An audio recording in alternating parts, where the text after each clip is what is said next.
Hey guys, Caleb from Nebraska Farm Boy here. Thanks for joining me on another edition of Farm Boy in 30 Minutes. Yes, we are filming inside. It was about 11 degrees outside. I wasn't enough of a man to just sit there and talk with you guys while I froze to death.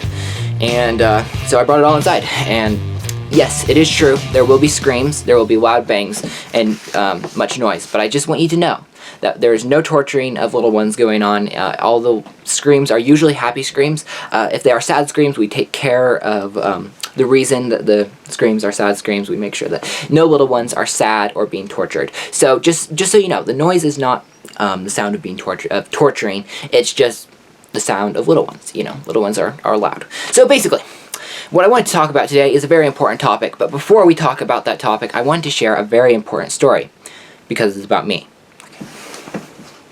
Yes, I'm very humble. Anyways, today, I needed to get a bale for the milk cows, and I'm not talking about like a little square bale, I was talking like a round bale. So I got into the tractor, and we've had quite a bit of snow here recently, about 6 to 8 inches, and which is a very good thing. You know, we needed the moisture. The thing is, the wind, that Nebraska wind, took it, and it swept it all up into drifts. And there's some places that there's no snow, other places that it's like 6 feet deep. So you know, and then basically what it did was the wind hit it, and then it just kept packing it. So there's these really hard, deep drifts out there.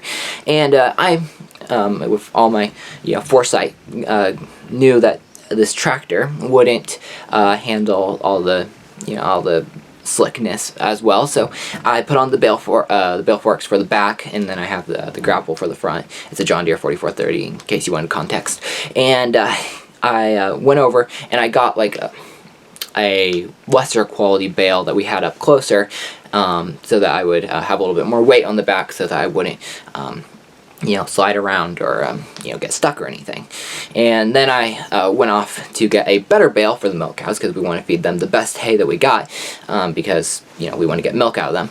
And so I went off to get that. That was in a farther outfield, and when I got there, there wasn't a lot of snow on the field, and there really wasn't a lot of snow most places except for the field entrance. There was about 6 foot deep, 15 foot wide drift right over the field entrance. And so I thought that, that's nothing but a snow drift. It can't beat my 4430. And so I decided I was going to go through that snow drift. And it wasn't like I did it so that I couldn't get back out. I was trying to be cautious here. I was just gonna see if I could get through, but I didn't see where the ditch was. I thought that, the snow had covered and made everything level, so I thought I was hitting the field entrance square, but instead I went off into the ditch with one of the wheels, so then everything kind of tilts, and it wasn't like that was like dangerous, like tractor was gonna flip, but you never really want to see that when you're in your big green tractor. Yeah, it's a big tractor in my heart. I know, don't tell me it's not a big tractor. I think it's a big tractor. Anyways, so I was stuck, so you kind of look around, and you're like, is anybody looking? And then this semi truck drove by, and it's like, man, I don't know who was driving the semi truck, but I'm sure that he saw me and was judging my tractor driving skills, and he just couldn't hardly stand it. Anyways, so long story made short, I did eventually get out of there. I kind of leveraged it with the bucket, and then locked the wheels together, and I did manage to get out of there. And it's really kind of an uneventful story, but it is a sad story with a happy ending. Moral of the story is don't get stuck in snowdrifts. And that was the story I had for you. It's just kind of a self-therapeutic kind of story to tell all of you. Anyways, I thought it'd be amusing. Anyways, what I wanted to talk about actually today, besides that very important story, was why young men are leaving the church. And you can make the young people in general, and I didn't graph statistics. You can find those anywhere, but they do show statistics, studies, whatever you want to look at. They all kind of tend to show that there are fewer and fewer young people who are attending church, and there are more and more who are walking away from church. And if you look at that, and then of those young people, young men are definitely walking away from the church at a much faster rate even than young women. So this creates a question, why? People want to know, why are young men walking away from the church? And so as I thought about that, basically all I could think of was, why would I have walked away from the church? Now, I am, I'm a Christian. I'm God's man. I'm not. There's nothing you could do to make me walk away from that, because you could hold a machine gun up to my head, and recant or die. I'm gonna have to die, or I'll disarm you. Okay. I know that's not the answer when somebody asks you. That's not the answer to give if somebody asks you. Are you? If someone holds a machine gun up to your head, would you? And tells you to recant, would you recant? It's not good to tell them that you would disarm them. Doesn't look good. Anyways, so as I thought about that, I couldn't help but think, it's kind of ironic, because for the last 50, 60 years, we've been really focusing on, youth group, youth ministry, reaching out to the young people. And so you would think that after all of that, you would have you'd have more young people in the church than you have old people, to be honest. If there was going to be a problem, you'd think it'd be with the old people. And, truth be told, there's, well, I'll get to that in just a second. Anyways, so basically, there's, it kind of raises the question, what are we doing wrong? And, in order to understand why young people are walking away in spite of youth group, you first have to understand the problem with youth group. And why do pastors, why do churches spend so much time, focus so much of their energy on youth group? Now, sometimes the answer is they honestly want to reach, youth for Christ. They honestly just are burdened for the young people, and they just want to reach those young people. And that's great. But too often, youth group is focused on because it's one of the fastest ways to grow your church. It's one of the fastest and easiest ways to grow a congregation. What do I mean by that? Well, I don't mean to sound arrogant in any way, and I'm not one to, put down, public school kids just because they're public school kids. There's a lot of great, kids who are in public school. Sometimes you don't get a choice where you're going to go to school. Not everybody gets the option of being homeschooled. I think it's the better option, but without offending anybody who goes to public school, I will offend public schools in general. I'm not too worried about their feelings. Public school teaches one thing, and only one thing, very well. And that is to listen to what you're told. To not think for yourself and just, listen to what you're told. And again, some people who are in public school can rise above that influence, and they can actually live, very meaningful lives. But if you're going to, look at public school, that's what it does. That's what they do well. Now you translate that over to youth group. So, what is youth group? Well, you guys know. Basically, you get a bunch of kids together, a bunch of teenagers together, and you give them a gospel message. You play some fun games, and I'm not even against, having, gatherings with, kids and whatnot, playing games. And if you bring up the gospel, hey, that's better, but you aren't going to reach people for Christ doing that. Why? Because basically, the gospel message at these kinds of events is a very watered down gospel. Now, I'm not going to go with the most extreme cases. I'm actually going to, go ahead and go with a more conservative kind of youth group. Maybe they tell everybody, God loves you, you're a sinner, and Christ died for you so that he could take away your sin. So basically, if you believe on him, he'll take away your sin, and he'll give you new life. All right. Now that's great. That's great. And, there's always going to be power in the gospel. Wherever the gospel is proclaimed, there are people who are saved. There are plenty of people who are saved. There are people who are saved from youth group, and praise God, Here's the problem. When you just give them a very empty when you give them religion, a religion, that's not what they need. What they need is the power, the full power of the gospel. And just telling someone how to be saved is actually not the power of the gospel. There's far more to the gospel than just getting saved and getting your sins forgiven and getting a place in heaven. So basically, when you have this somewhat empty gospel that you're teaching these kids, you get a lot who obey what they've been taught all their life, and they believe what they're told, and so you get a lot of you can get a lot of people getting saved at youth group. You get a lot of emotional experiences at youth group, and all this is great, but there's one problem with youth group. No matter how you do it, there's one problem with youth group, and that is that a teenager cannot be saved. What do I mean by that? What do I mean by that? That a teenager cannot be saved? Well, God has never saved a teenager. He has saved people from being a teenager, but he's never saved someone to be a Christian teenager. That's what I mean. He saved people between the ages of 13 and 19, but he's never saved someone to be a Christian teenager. You can look through the Bible. There's no teenagers being saved in the Bible. And you say, no, Caleb, let's be reasonable. The teenager wasn't a word back then. It's like, yeah, a teenager is an evolutionary word that was designated to keep people in perpetual adolescence and keep people from growing up and fulfilling their God-given callings. So when you're trying to make Christian teenagers, you're actually going against God. Okay. So some of you are probably pretty upset by that.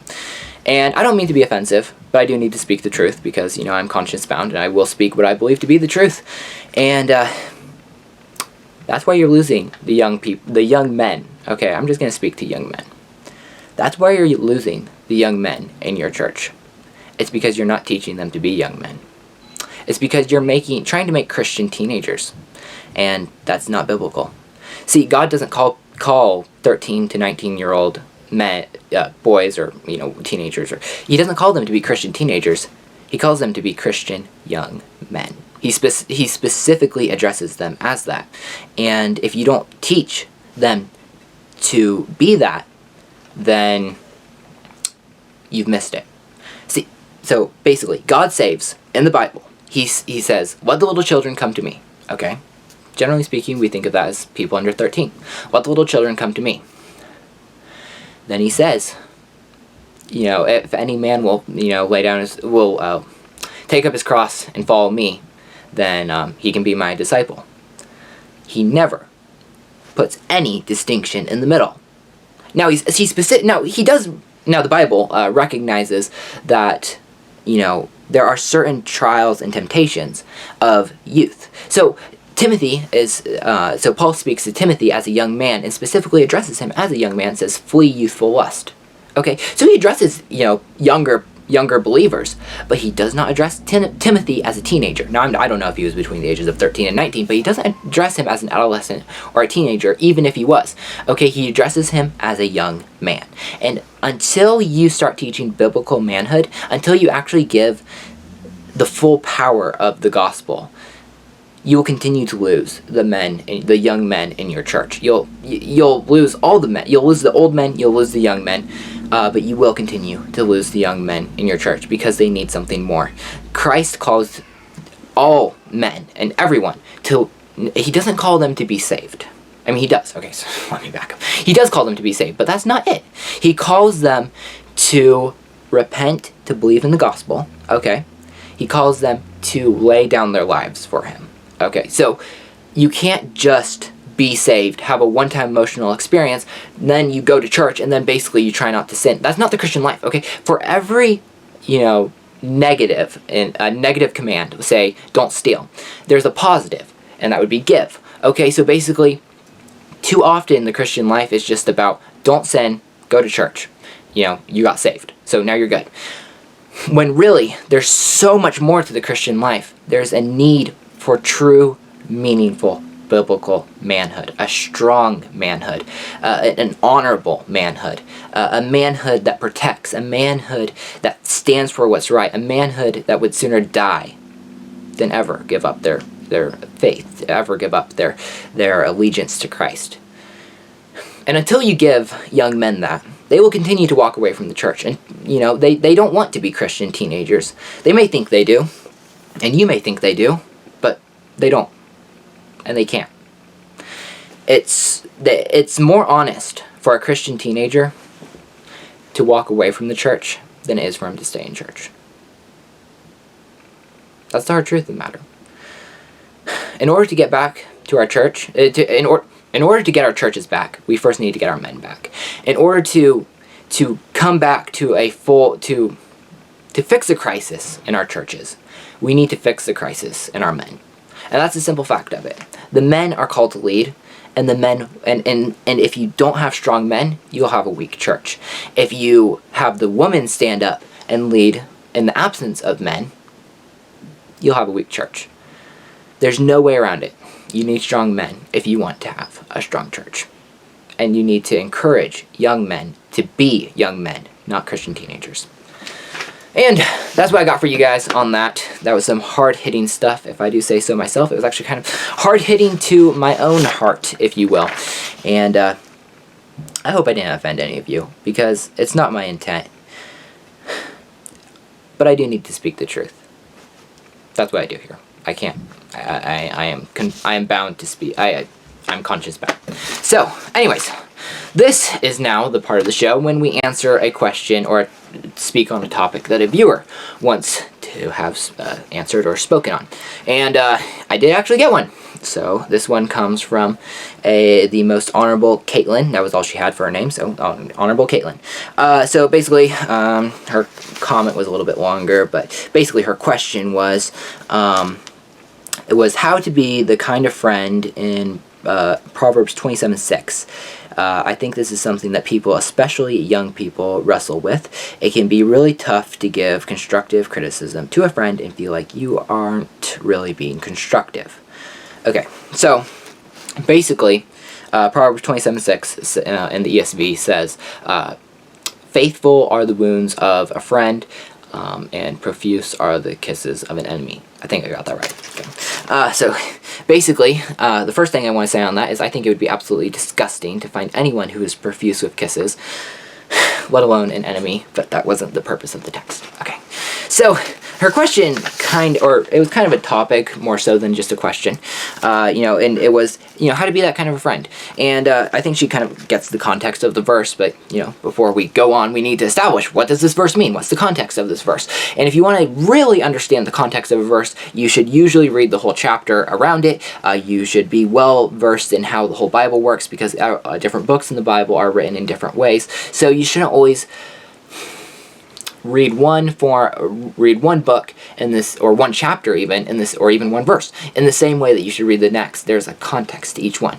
Now, Proverbs is a book of wisdom, written by Solomon to his son, and a lot of times you can just get a lot by just reading a proverb at face value.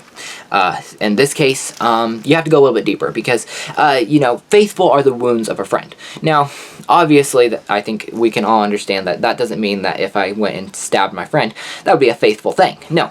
So basically, what they're talking about, or what the verse is getting at, is being able to call out your friend when he needs correction. So a real friend, if I have a real friend and say I'm being really arrogant, this may or may not have happened in real life. So let's say I have a real friend, I'm being really arrogant, I want him to come to me. I may not at the time, but if he really cares about me, he will come to me in love, and he will say, hey, you know what, I wouldn't say anything, but I care too much about you to just let you be arrogant, to be destroying yourself this way, and he would point out where he thought I had that fault, and he would do it graciously and kindly, but he would do it firmly and with full honesty. So that's kind of what that's getting at. And then you have profuse are the kisses of an enemy. And the first thing that came to mind here was it's a common thing. Okay,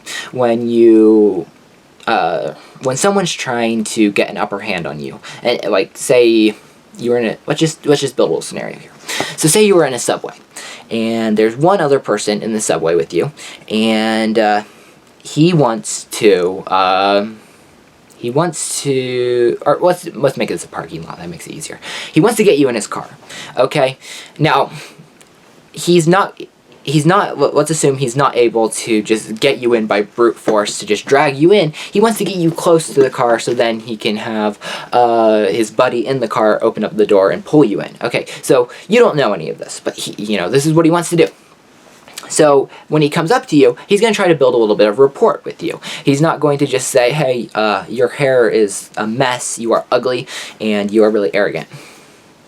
He's going to try to, there's going to be a lot of flattery, a lot of compliments, and, that's what this is getting at. Profuse are the kisses of an enemy. That's kind of an extreme, situation, but, it could be even that it's not like an enemy who wants to do you physical harm. It could be a friend who just doesn't have the moral courage to point out when you have a fault, who doesn't care about you enough to point out when you have a fault, because, it's hard. It is kind of hard to do that, and that's kind of what she's asking in this question. How do you give constructive criticism?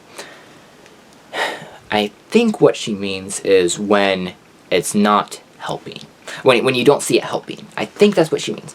And there's a couple things that you need to think about here. So there's a right way and a wrong way, or right reasons and wrong reasons for giving criticism. Some of the wrong reasons might include being hypercritical. So you point out faults all over the place, and so nobody's going to respond to that. You're not helping your friend, you're not building up your friend or any relationship that you happen to be in. You're not building that relationship up, you're actually tearing that apart, because you're just constantly picking out things that are wrong. You can't be pleased. That's not constructive. That's not faithful. That's not what this verse is talking about. There's also, it could be done for pride. Basically, you're tearing someone else down to make yourself look better, because you want to, it's common. It doesn't really need it. It's self-explanatory. We've all done it. And we've all had it done to us. So you have that. You also might not have full context. Maybe you don't know this person well enough to be criticizing them. Maybe you don't understand where they're coming from. Maybe, maybe they've gone through stuff that you haven't gone through. And in any of these kinds of situations, your criticism isn't going to be helpful. It's not going to be constructive. And it is going to, it's going to break your friendship, So criticism has to be done properly. And so how do you know if it's proper criticism? Well, you could first check off all those boxes of what you shouldn't do. So is it any of those things? Is that how you're motivated? Then you should look kind of at why you want to do this. If you want to give criticism, you probably shouldn't be giving criticism. The right form of criticism is usually the kind that is really hard to do. The kind you would sooner not do. So it's basically when the hard thing is usually the right thing to do. And if your heart's not in the right place, it's not going to be effective. It's not going to build up your friendship. It's not going to be faithful.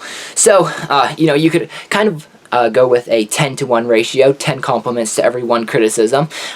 Really focus, if you're going to criticize, then you also really have to focus on building up, because you can't just tear down. That's not a good way to run a relationship. So yeah, that's kind of what I got for that.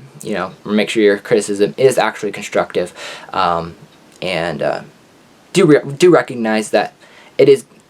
That it may not always seem like it's being constructive at first, but later on they may come to you and say, hey, I really appreciate what you did there. You were right. And they may not, and you may still have been right. So long as you have the right heart, the right attitude, it's a good way to do it. It's a good way to run a relationship, if you will. A good way to be a good friend. It takes moral courage to be a friend, and it takes honesty and trustworthiness to be a friend, and that's part of it. Being able to speak out to a fault in a friend, even when it's hard, especially when it's hard. So yeah, that's what I've got for that question, and I think that's basically what we've got. I did want to speak to the 2024 January 2024 push-up challenge. I am still doing that. I know it's getting kind of into the middle of January. If you hadn't heard about it, well, basically what it is, the goal is to do 2,024 push-ups in January of 2024. Basically, that comes out to about 80 push-ups a day. So far, I've been able to manage about 100 push-ups a day, though the weekends have been pretty shaky. Haven't been doing as much on them. But basically, if you want to do that, then you have the cool benefit of you're doing a challenge with me. I hope to do something different for February. I'm not sure quite what that will be, but basically you could do this challenge with me. I think I've grown a lot. I've already come to places. I've pushed past some barriers. I didn't think I was ever going to be, or I didn't think I was going to be able to push back past as soon as I could. I've been able to do more push-ups than I thought I could, and yeah, it's been good. So basically, if you do complete your 2024 push-ups, or even if you don't, you can tag me and short of you doing your last set of push-up, be it 10, 20, 5 push-ups, whatever you're doing, or you could just comment, let me know that you have you did complete your push-ups, and I will tell you good job. And if you do short of it, I will share it, and then you'll get a little bit of extra views for your channel if you happen to have a channel. Anyways, so that's what that was. It's going well. If you want to join, I think that you still could do it. All right, and I guess that's pretty much everything. Yeah, there's not a ton as far as channel updates. I got a strike about a week ago, or 2 weeks ago, it's been 3 weeks ago, so I should have talked about it in the last video if I was going to talk about it, but anyways, I wasn't able to post for a week. That was why I didn't talk about the 2024 push-up challenge as much as I would have liked to, because I wasn't able to post during that time. Yeah, anyways, just complaining, I guess. Anyways, without any further ado, I guess that's what I've got for you guys today. I won't keep you any longer. We'll see you next time. Hold on, one more thing. I didn't bother you with the plead for if you have a topic or a question or anything that you would like me to discuss, then please do leave that down below in the comments. I would really appreciate it, and you get your question answered. So, without any further ado, we'll see you next time.